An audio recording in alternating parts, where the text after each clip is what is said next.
आऊज़ुबिल्लाहिमिनश्शैतानिर्रजीम बिस्मिल्लाहिर्रहमानिर्रहीम। शुरू करता हूँ अल्लाह ताला के नाम से जो बड़ा मेहरबान और निहायत रहम करने वाला है। दुआ है अल्लाह ताला हम सबको दीन और दुनिया की कामयाबी से हम किनार करे। आपका भाई हकीम अहमद रज़ा दीवान हाजिर खिदमत है। अहबाब, मुझे भी वक्त का एहसास होता है। अमूमन आजकल ट्रेंड चला हुआ है शार्ट वीडियो हो, लेकिन बात इस तरीके से है कि मेरा जो ये चैनल है इसका मकसद जो है वो सबसे मेन ये है कि अतिबा को और आम अवाम को जो है वो रहनुमाई मिले, उनको अवेयरनेस मिले। सिर्फ इस मकसद के लिए है। ठीक है, लोग मेरे से दवाई वगैरह भी मंगवाते हैं, अल्लाह ताला रोजी रोटी भी देता है, ये बात भी ठीक है, लेकिन सबसे बड़ा जो है मकसद है वो खिदमत खल्क का है। इसलिए बात वक्त थोड़ी सी वीडियो अगर 2-4 मिनट की ज़्यादा हो जाए तो तवज्जो से ज़रा सुन लिया करें। इंशाअल्लाह ताला ये की हुई बातें आपके ही काम आएंगी। आज का जो मेरा टॉपिक है वो है बे औलादी के हवाले से, मर्दाना जरासीम के हवाले से, ओलिगोस्पर्मिया और एज़ोस्पर्मिया के हवाले से। इसमें यह है कि जिस शख्स के जरासीम 10-15%, 20%, 5-6% हैं तो वो ओलिगोस्पर्मिया में आता है, जबकि एज़ोस्पर्मिया में ये होता है कि जरासीम की मिकदार शो ही नहीं होती रिपोर्ट में, जिसमें एक्टिव जरासीम तो बिल्कुल होते ही नहीं हैं। उसकी कुछ वजूहात हैं एज़ोस्पर्मिया की। एक तो ये है कि अगर आपका कोई एक्सीडेंट हुआ है, आपको कोई चोट वगैरह आई है, तो उसकी वजह से भी ये कंडीशन पैदा हो जाती है। बाज़ दफ़ा अगर कोई इंसान को असाबी तौर पर कोई शाक पहुंचा है तो उसको भी एज़ोस्पर्मिया की कंडीशन होती है। इससे अगली चीज़ जो है वो वेरिकोसील है, जिसे वेरिकोसल भी कहते हैं या वेरिकोसील भी कहते हैं, कि जो शरियानों के गुच्छे बन जाते हैं या उनमें कोई क्लॉट आ जाता है, जिसकी वजह से जरासीम जो होते हैं वो शो नहीं होते माइक्रोस्कोप में, और एज़ोस्पर्मिया की कंडीशन आती है।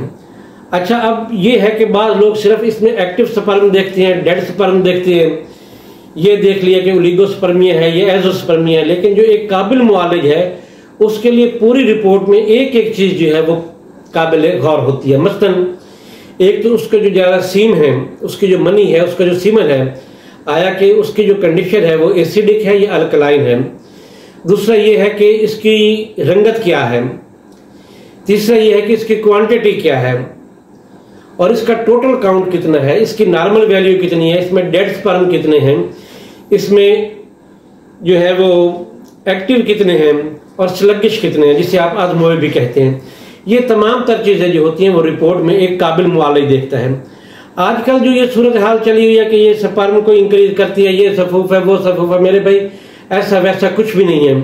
लोग इलाज मुआवजे के लिए पता नहीं क्या क्या टेस्ट करवाते हैं, मसलन यूरिन का टेस्ट करवाते हैं। इसके अलावा आपके सामने है कि हार्मोन का टेस्ट करवाते हैं, सीमन का टेस्ट करवाते हैं, और भी 1-2 लेटेस्ट टेस्ट है वो करवाते हैं।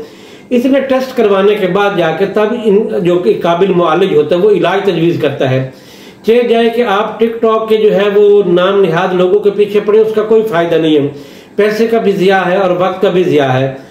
आजकल के दौर में इंसान के लिए जो है 5 वक्त की नमाज जो फ़र्ज है वो नहीं पढ़ सकता, 2-3 टाइम दवाई खाना भी कोई इतना आसान काम नहीं होता। तो इसमें मेरे भाई अपनी रिपोर्ट करवा कर अपने मुआलिज से कंटेक्ट करें, उससे रब्ता करें। इंशाअल्लाह ताला अल्लाह ताला के फजल करम से जो ये मसला है ये ठीक हो जाएगा। तो आज मैं स्पर्म के हवाले से एक नुस्खा आपको बताता हूँ। अल्हम्दुलिल्लाह इसका अच्छा रिजल्ट है। तो नुस्खे के अज़ा कुछ ये यूँ हैं कि एक तो आपने साला मिस्री लेनी है, साला पंजा लेना है, मूसली सफ़ेद लेनी है, सतावर लेनी है, कूज़ा मिस्री लेनी है। ये तमाम तर चीज़ें जो है वो अगर 50-50 ग्राम हैं तो इसमें 25 ग्राम जो है वो कुश्ता मरजान, 25 ग्राम कुश्ता मरवरीन और 10 ग्राम कुश्ता से धाता डालें।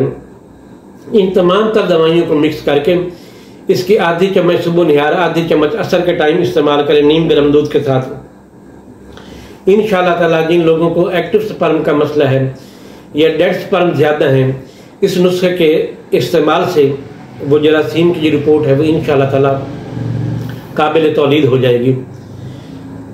इंसान का जो सीमन है वो हमल के काबिल हो जाएगा, प्रेगनेंसी के काबिल हो जाएगा। इजाज़त दें अपने भाई हकीम अहमद रज़ा दीवान को। अल्लाह हाफ़िज़।